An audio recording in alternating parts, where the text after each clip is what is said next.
नमस्कार, किसी कहानियों में आपका स्वागत है।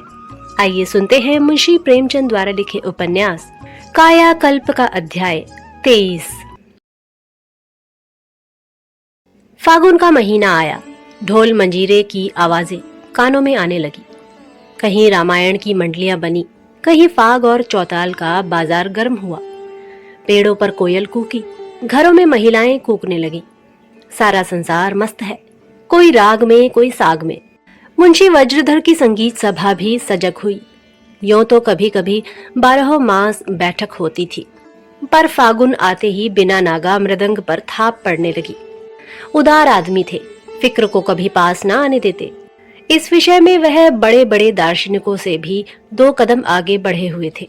अपने शरीर को वह कभी कष्ट न देते थे। कवि के आदेशानुसार बिगड़ी को बिसार देते थे। हाँ, आगे की सुधि न लेते थे। लड़का जेल में है, घर में स्त्री रोते रोते अंधी हुई जाती है। सयानी लड़की घर में बैठी हुई है, लेकिन मुंशी जी को कोई गम नहीं। पहले 25 रुपए में गुजर करते थे, अब 75 रुपए भी पूरे नहीं पड़ते। जिनसे मिलते हैं हंसकर, सबकी मदद करने को तैयार। मानो उनके मारे अब कोई प्राणी रोगी, दुखी, दरिद्र ना रहने पाएगा। मानो वह ईश्वर के दरबार से लोगों के कष्ट दूर करने का ठेका लेकर आए हैं। वादे सबसे करते हैं। किसी ने झुककर सलाम किया और प्रसन्न हो गए। दोनों हाथों से वरदान बांटते फिरते हैं, चाहे पूरा एक भी न कर सकें। अपने मोहल्ले के कई बेफिक्रों को, जिन्हें कोई टके को भी न पूछता था, रियासत में नौकर करा दिया। किसी को चौकीदार, किसी को मुहर्रिर, किसी को कारिंदा। मगर नेकी करके दरिया में डालने की उनकी आदत नहीं। जिससे मिलते हैं अपना ही यश गाना शुरू करते हैं और उससे मनमानी अतिशयोक्ति भी करते हैं। मशहूर हो गया है कि राजा और रानी दोनों उनकी मुट्ठी में है। सारा अख्तियार मदार इन्हीं के हाथों में है। अब मुंशी जी के द्वार पर साइलों की भीड़ लगी रहती है, जैसे क्वार के महीने में वैद्यों के द्वार पर रोगियों की।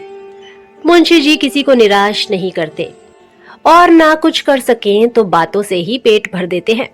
वह लाख बुरे हो, फिर भी उनसे कहीं अच्छे हैं, जो दर पाकर अपने को भूल जाते हैं, जमीन पर पांव ही नहीं रखते। यों तो कामधेनु भी सबकी इच्छा पूरी नहीं कर सकती, पर मुंशी जी की शरण आकर दुखी हृदय को शांति अवश्य मिलती है। उसे आशा की झलक दिखाई देने लगती है। मुंशी जी कुछ दिनों तक तहसीलदारी कर चुके हैं, अपनी धाक जमाना जानते हैं। जो काम पहुंच से बाहर होता है, उसके लिए भी हाँ हाँ कर देना, आंखें मारना, उड़न घाइयां बताना, इन चालों में वह सिद्ध हैं। स्वार्थ की दुनिया है। वकील, ठेकेदार, बनिए, महाजन, गरज हर तरह के आदमी उनसे कोई न कोई काम निकालने की आशा रखते हैं और किसी न किसी हीले से कुछ न कुछ दे ही मरते हैं। मनोरमा का राजा साहब से विवाह होना था कि मुंशी जी का भाग्य सूर्य चमक उठा। एक ठेकेदार को रियासत के कई मकानों का ठेका दिलाकर अपना मकान पक्का करा लिया। बनिया बोरों अनाज मुफ्त में भेज देता, धोबी कपड़ों की धुलाई नहीं लेता। सारांश यह है कि तहसीलदार साहब के पौ 12 है। तहसीलदारी में जो मजे ना उड़ाए थे, वह अब उड़ा रहे हैं। रात के 8 बज गए थे। जिनको अपने समाजियों के साथ आ बैठा। मुंशी जी मसनद पर बैठे पेचवान पी रहे थे। गाना होने लगा। मुंशी जी बोले, वाह झिनको वाह, क्या कहना, अब तुम्हें एक दिन दरबार में ले चलूंगा। झिनको बोला, जब मर जाऊंगा तब ले जाइएगा क्या? 100 बार कह चुके, भैया हमारी भी परवरिश कर दो। मगर जब अपनी तकदीर ही खोटी है तो तुम क्या करोगे? नहीं तो क्या, गैर गैर तो तुम्हारी बदौलत मूछों पर ताव देते और मैं कोरा ही रह जाता। यों तुम्हारी दुआ से सांझ तक रोटियां तो मिल जाती हैं, लेकिन राज दरबार का सहारा हो जाए तो जिंदगी का कुछ मजा मिले। मुंशी जी बोले, क्या बताऊं जी, बार बार इरादा करता हूँ, लेकिन जो ही वहां पहुंचा, कभी राजा साहब और कभी रानी साहब कोई ऐसी बात छेड़ देते हैं कि मुझे कुछ कहने की याद ही नहीं रहती, मौका ही नहीं मिलता।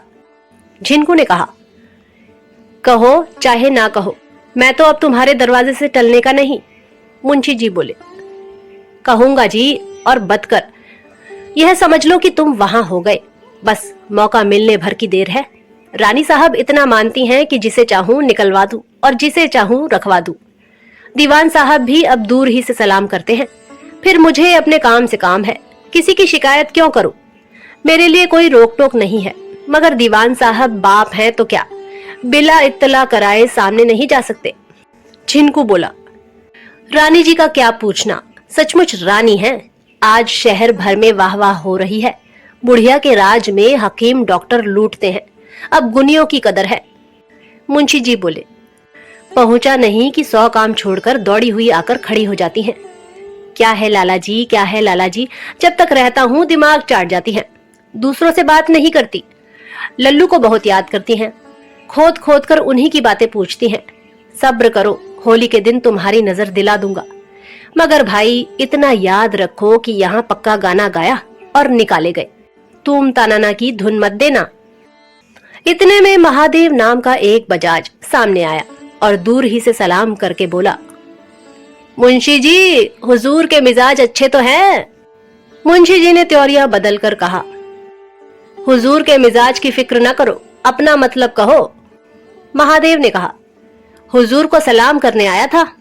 मुंशी जी बोले, अच्छा सलाम। महादेव ने कहा, आप हमसे कुछ नाराज मालूम होते हैं? हमसे तो कोई ऐसी बात। मुंशी जी बोले, बड़े आदमियों से मिलने जाया करो तो तमीज से बात किया करो।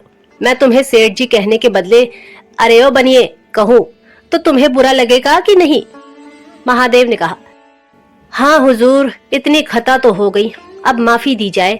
नया माल आया है, हुक्म हो तो कुछ कपड़े भेजूं? मुंशी ने कहा, फिर वही बनिएपन की बातें। कभी आज तक और भी आए थे पूछने कि कपड़े चाहिए हुजूर को? मैं वही हूं या कोई और? अपना मतलब कहो साफ साफ। महादेव ने कहा, हुजूर तो समझते ही हैं, मैं क्या कहूं? मुंशी जी बोले, अच्छा तो सुनो लाला जी, घूस नहीं लेता, रिश्वत नहीं लेता। जब तहसीलदारी के जमाने ही में ना लिया तो अब क्या लूंगा? लड़की की शादी होने वाली है, उसमें जितना कपड़ा लगेगा वह तुम्हारे सर। बोलो, मंजूर हो तो आज ही नजर दिलवा दूं। साल भर में 1 लाख का माल बेचोगे, जो बेचने का शऊर होगा। हाँ, बुढ़िया रानी का जमाना नहीं है कि 1 के 4 लो, बस रुपए में 1 आना बहुत है। इससे ज्यादा लिया और गर्दन नापी गई। महादेव ने कहा, हुजूर खर्चा छोड़कर 2 पैसे रुपए ही दिला दें, आपके वसीले से जाकर भला ऐसा दगा करूं? मुंशी जी बोले, अच्छा तो कल आना और 2-4 थान ऊंचे दामों के कपड़े भी लेते आना। याद रखना, विदेशी चीज ना हो, नहीं तो फटकार पड़ेगी। सच्चा देशी माल हो, विदेशी चीजों के नाम से चिढ़ती है। बजाज चला गया। मुंशी जी झिनकू से बोले, देखा, बात करने की तमीज नहीं और चले हैं सौदा बेचने। झिनकू बोला, भैया भिड़ा देना बेचारे को, जो उसकी तकदीर में होगा वह मिल ही जाएगा। सेंत मेत में जस मिले तो लेने में क्या हर्ज है? मुंशी जी बोले, अच्छा जरा ठेका संभालो, कुछ भगवान का भजन हो जाए। यह बनिया न जाने कहां से कूद पड़ा। यह कहकर मुंशी जी ने मीरा का यह पद गाना शुरू किया। राम की दीवानी, मेरा दर्द न जाने कोई, घायल की गति घायल जाने, जो कोई घायल होई। शेष नाग पै सेज पिया की, के ही विधि मिलनो होई। राम की दीवानी, दर्द की मारी बन बन डोलूं, बैद मिला नहीं कोई। मीरा की प्रभु पीर मिटेगी, बैद सवलिया होई। राम की दीवानी। झिनकू बोला, वाह भैया वाह, चोला मस्त कर दिया, तुम्हारा गला तो दिन दिन निखरता जाता है। मुंशी जी बोले, गाना ऐसा होना चाहिए कि दिल पर असर पड़े, यह नहीं कि तुम तो तूम ताना का तार बांध दो और सुनने वाले तुम्हारा मुंह ताकते रहे। जिस गाने में मन में भक्ति, वैराग्य, प्रेम और आनंद की तरंगे ना उठे, वह गाना नहीं है। झिनकू ने कहा, अच्छा अब की मैं भी कोई ऐसी ही चीज सुनाता हूँ, मगर मजा जब है कि हारमोनियम तुम्हारे हाथ में हो। मुंशी जी सितार, सारंगी, सरोद, इसराज सब कुछ बजा लेते थे, पर हारमोनियम पर तो कमाल ही करते थे। हारमोनियम में सितार की गतों को बजाना उन्हीं का काम था। बाजा लेकर बैठ गए और झिनकू ने मधुर स्वरों से यह असावरी गानी शुरू की। बसी जिये में तिरछी मुस्कान, कल ना परत घड़ी पल छिन, निसी दिन रहत उन्हीं का ध्यान। भ्रुकुटी धनुसी देख सखीरी, नयना बान समान। झिनकू संगीत का आचार्य था, जाति का कत्थक, अच्छे अच्छे उस्तादों की आंखें देखे हुए। आवाज इस बुढ़ापे में भी ऐसी रसीली कि दिल पर चोट करे। इस पर उनका भाव बताना जो कथकों की खास सिफत है और भी गजब ढाता था। लेकिन मुंशी वज्रधर की अब राज दरबार में रसोई हो गई थी। उन्हें अब झिनकू को शिक्षा देने का अधिकार हो गया था। हारमोनियम बजाते बजाते नाक सिकोड़ कर बोले, क्या बिगाड़ देते हो, बेताल हुए जाते हो। हाँ, अब ठीक है। यह कहकर आपने झिनकू के साथ स्वर मिलाकर गाया, बसी जिय में तिरछी मुस्कान, कल न परत घड़ी पल छिन, निसी दिन रहत उन्हीं का ध्यान, भ्रकटु धनु सी देख सखीरी, नयना बान समान। इतने में एक युवक कोट पतलून पहने, ऐनक लगाए, मूछ मुड़ाए, बाल सवारे आकर बैठ गया। मुंशी जी ने पूछा, तुम कौन हो भाई, मुझसे कुछ काम है? युवक बोला, मैंने सुना है कि जगदीशपुर में किसी अकाउंटेंट की जगह खाली है। आप सिफारिश कर दें तो शायद वह जगह मुझे मिल जाए। मैं भी कायस्थ हूँ और बिरादरी के नाते आपके ऊपर मेरा बहुत बड़ा हक है। मेरे पिताजी कुछ दिनों आपकी मातहती में काम कर चुके हैं। आपको मुंशी सुखवासी लाल का नाम तो याद होगा। मुंशी जी बोले, तो आप बिरादरी और दोस्ती के नाते नौकरी चाहते हैं, अपनी लियाकत के नाते नहीं। यह मेरे अख्तियार के बाहर है। मैं ना दीवान हूँ, ना मुहाफिज, ना मुंसरिम। उन लोगों के पास जाइए। युवक बोला, जनाब आप सब कुछ हैं, मैं तो आपको अपना मुरब्बी समझता हूँ। मुंशी जी बोले, कहाँ तक पढ़ा है आपने? युवक बोला, पढ़ा तो बीए तक है, पर पास न कर सका। मुंशी बोले, कोई हर्ज नहीं। आपको बाजार के सौदे पटाने का कुछ तजुर्बा है? अगर आपसे कहा जाए कि जाकर 10,000 की इमारती लकड़ी लाइए तो आप किफायत से लाएंगे? युवक बोला, जी मैंने तो कभी लकड़ी खरीदी नहीं। मुंशी बोले, ना सही, आप कुश्ती लड़ना जानते हैं? कुछ बिनवट पटे के हाथ सीखे हैं? कौन जाने कभी आपको राजा साहब के साथ सफर करना पड़े और कोई ऐसा मौका आ जाए कि आपको उनकी रक्षा करनी पड़े। युवक बोला, कुश्ती लड़ना तो नहीं जानता, हाँ फुटबॉल हॉकी वगैरह खूब खेल सकता हूँ। मुंशी बोले, कुछ गाना बजाना जानते हो? शायद राजा साहब को सफर में कुछ गाना सुनने का जी चाहे तो उन्हें खुश कर सकोगे। युवक बोला, जी नहीं, मैं मुसाहब नहीं होना चाहता, मैं तो अकाउंटेंट की जगह चाहता हूँ। मुंशी बोले, यह तो आप पहले ही कह चुके। मैं तो यह जानना चाहता हूँ कि आप हिसाब किताब के सिवा और क्या कर सकते हैं? आप तैरना जानते हैं? युवक बोला, तैर सकता हूँ पर बहुत कम। मुंशी बोले, आप रईसों के दिल बहलाव के लिए किस्से कहानियां चुटकुले लतीफे कह सकते हैं? युवक ने हंसकर कहा, आप तो मेरे साथ मजाक कर रहे हैं। मुंशी बोले, जी नहीं, मजाक नहीं कर रहा हूँ, आपकी लियाकत का इम्तिहान ले रहा हूँ। तो आप सिर्फ हिसाब करना जानते हैं और शायद अंग्रेजी बोल और लिख लेते होंगे। मैं ऐसे आदमी की सिफारिश नहीं करता। आपकी उम्र होगी कोई 24 साल की। इतने दिनों में आपने सिर्फ हिसाब लगाना सीखा। हमारे यहाँ तो कितने ही आदमी 6 महीने में ऐसे अच्छे मुनीम हो गए हैं कि बड़ी बड़ी दुकानें संभाल सकते हैं।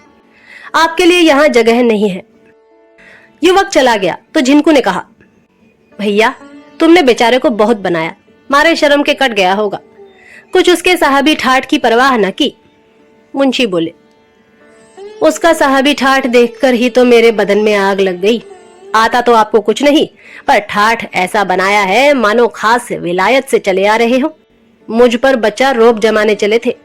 4 हरफ अंग्रेजी पढ़ ली तो समझ गए कि अब हम फाजिल हो गए। पूछो, जब आप बाजार से धेले का सौदा नहीं ला सकते तो आप हिसाब किताब क्या करेंगे? यही बातें हो रही थी कि रानी मनोरमा की मोटर आकर द्वार पर खड़ी हो गई। मुंशी जी नंगे सिर नंगे पांव दौड़े। जरा भी ठोकर खा जाते तो फिर उठने का नाम न लेते। मनोरमा ने हाथ उठाकर कहा, दौड़िए नहीं, मैं आप ही के पास आई हूँ, कहीं भागी नहीं जा रही हूँ। इस वक्त क्या हो रहा है? मुंशी बोले, कुछ नहीं हुजूर, कुछ ईश्वर का भजन कर रहा हूँ। मनोरमा बोली, बहुत अच्छी बात है, ईश्वर को जरूर मिलाए रहिए। वक्त पर बहुत काम आते हैं। कम से कम दुख दर्द में उनके नाम से कुछ सहारा तो हो ही जाता है। मैं आपको इस वक्त एक बड़ी खुशखबरी सुनाने आई हूँ। बाबूजी कल यहाँ आ जाएंगे। मुंशी बोले, क्या लल्लू? मनोरमा बोली, जी हाँ, सरकार ने उनकी मियाद घटा दी है। इतना सुनना था कि मुंशी जी बेतहाशा दौड़े और घर में जाकर हांफते हुए निर्मला से बोले, सुनती हो, लल्लू कल आएंगे, मनोरमा रानी दरवाजे पर खड़ी है। यह कहकर उल्टे पांव फिर द्वार पर आ पहुंचे। मनोरमा बोली, अम्मा जी क्या कर रही हैं? उनसे मिलने चलूं? निर्मला बैठी आटा गूंथ रही थी। रसोई में केवल एक मिट्टी के तेल की कुप्पी जल रही थी, बाकी सारा घर अंधेरा पड़ा था। मुंशी जी सदा लुटाऊ थे, जो कुछ पाते थे बाहर ही बाहर उड़ा देते थे। घर की दशा ज्यों की त्यों थी।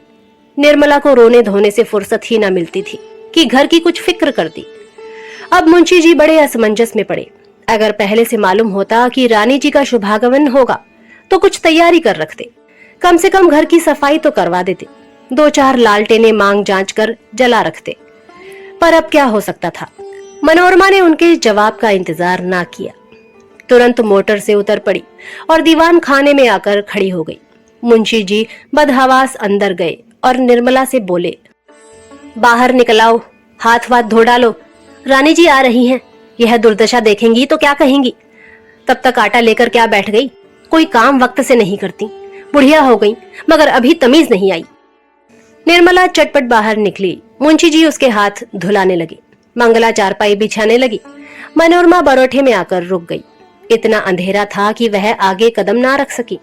मर्दाने कमरे में एक दीवार गीर जल रही थी। जिनको उतावली में उसे उतारने लगे तो वह जमीन पर गिर पड़ी। यहाँ भी अंधेरा हो गया। मुंशी जी हाथ में कुप्पी लेकर द्वार की ओर चले तो चारपाई की ठोकर लगी। कुप्पी हाथ से छूट पड़ी। आशा का दीपक भी बुझ गया। खड़े खड़े तकदीर को कोसने लगे। रोज रोज लालटेन आती है और रोज तोड़कर फेंक दी जाती है। कुछ नहीं तो 10 लालटेनें ला चुका हूँगा, पर एक का भी पता नहीं मालूम होता।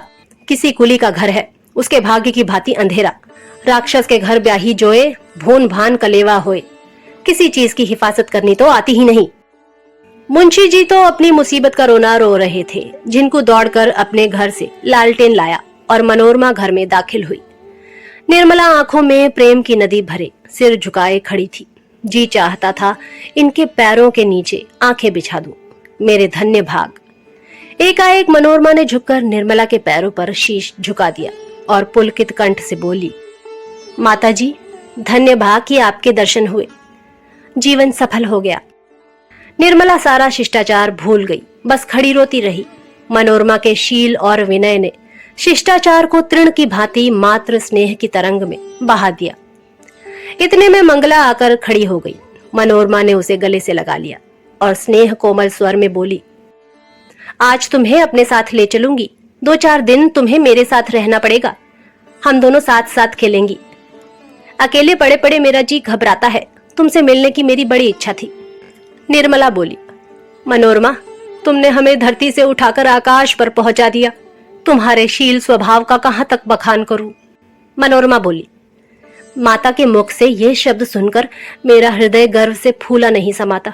मैं बचपन ही से मात्र स्नेह से वंचित हो गई, पर आज मुझे ऐसा ज्ञात हो रहा है कि अपनी जननी के चरणों को स्पर्श कर रही हूँ।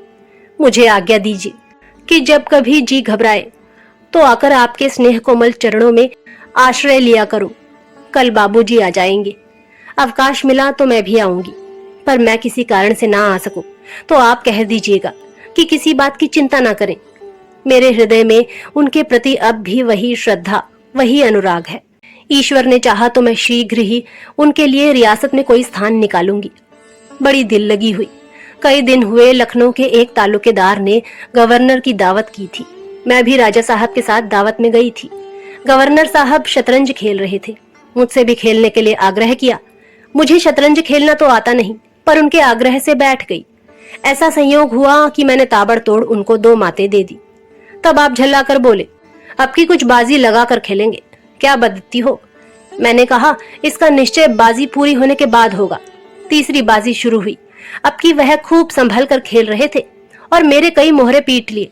मैंने समझा अब की मात हुई, लेकिन सहसा मुझे ऐसी चाल सूझ गई कि हाथ से जाती बाजी लौट पड़ी। मैं तो समझती हूँ ईश्वर ने मेरी सहायता की। फिर तो उन्होंने लाख लाख सिर पटका। उनके सारे मित्र जोर मारते रहे पर मात ना रोक सके। सारे मोहरे धरे ही रह गए। मैंने हंसकर कहा, बाजी मेरी हुई, अब जो कुछ मैं मांगू वह आपको देना पड़ेगा। उन्हें क्या खबर थी कि मैं क्या मांगूंगी। हंसकर बोले, हाँ हाँ कब फिरता हूँ। मैंने 3 वचन लेकर कहा, आप मेरे मास्टर साहब को बेकसूर जेल में डाले हुए हैं, उन्हें छोड़ दीजिए। यह सुनकर सभी सन्नाटे में आ गए, मगर कौल हार चुके थे और स्त्रियों के सामने ये सब जरा सज्जनता का स्वांग भरते हैं। मजबूर होकर गवर्नर साहब को वादा करना पड़ा, पर बार बार पछताते थे और कहते थे, आपकी जिम्मेदारी पर छोड़ रहा हूँ। खैर, मुझे कल मालूम हुआ कि रिहाई का हुक्म हो गया है और मुझे आशा है कि कल किसी वक्त वह यहाँ आ जाएंगे। निर्मला ने कहा, आपने बड़ी दया की, नहीं तो मैं रोते रोते मर जाती। मनोरमा बोली, रोने की क्या बात थी। माताओं को चाहिए कि अपने पुत्रों को साहसी और वीर बनाए। एक तो यहाँ लोग यूं ही डरपोक होते हैं, उस पर घर वालों का प्रेम उनकी रही सही हिम्मत भी हर लेता है। तो क्यों बहन, मेरे यहाँ चलती हो? मगर नहीं, कल तो बाबूजी आएंगे, मैं किसी दूसरे दिन तुम्हारे लिए सवारी भेजूंगी। निर्मला बोली, जब आपकी इच्छा होगी तभी भेज दूंगी। मनोरमा बोली, तुम क्यों नहीं बोलती बहन? समझती होगी कि यह रानी है, बड़ी बुद्धिमान और तेजस्वी होंगी। पहले रानी देवप्रिया को देखकर मैं भी यही सोचा करती थी, पर अब मालूम हुआ कि ऐश्वर्य से न बुद्धि बढ़ती है न तेज। रानी और बांदी में कोई अंतर नहीं होता। यह कहकर उसने मंगला के गले में बाहें डाल दी और प्रेम से सने हुए शब्दों में बोली, देख लेना हम तुम कैसे मजे से गाती बजाती हैं। बोलो, आओगी ना? मंगला ने माता की ओर देखा और इशारा पाकर बोली, जब आपकी इतनी कृपा है तो क्यों ना आऊंगी। मनोरमा बोली, कृपा और दया की बात करने के लिए मैं तुम्हें नहीं बुला रही हूँ। ऐसी बातें सुनते सुनते ऊब गई हूँ। सहेलियों की भांति गाने बजाने हंसने बोलने के लिए बुलाती हूँ। वहाँ सारा घर आदमियों से भरा हुआ है, पर एक भी ऐसा नहीं जिसके साथ बैठकर एक घड़ी हंस बोलूं। यह कहते कहते उसने अपने गले से मोतियों का हार निकालकर मंगला के गले में डाल दिया और मुस्कुराकर बोली, देखो अम्मा जी, यह हार इसे अच्छा लगता है ना? मुंशी जी बोले, ले मंगला, तूने तो पहली ही मुलाकात में मोतियों का हार मार लिया और लोग मुंह ही ताकते रह गए। मनोरमा बोली, माता पिता लड़कियों को देते हैं, मुझे तो आपसे मिलना चाहिए। मंगला तो मेरी छोटी बहन है, जी चाहता है इसी वक्त लेती चलूं। इसकी सूरत तो बाबूजी से बिल्कुल मिलती है। मर्दों के कपड़े पहना दिए जाएं तो पहचानना ही मुश्किल हो जाए। चलो मंगला, कल हम दोनों आ जाएंगी। निर्मला बोली, कल ही लेती जाइएगा।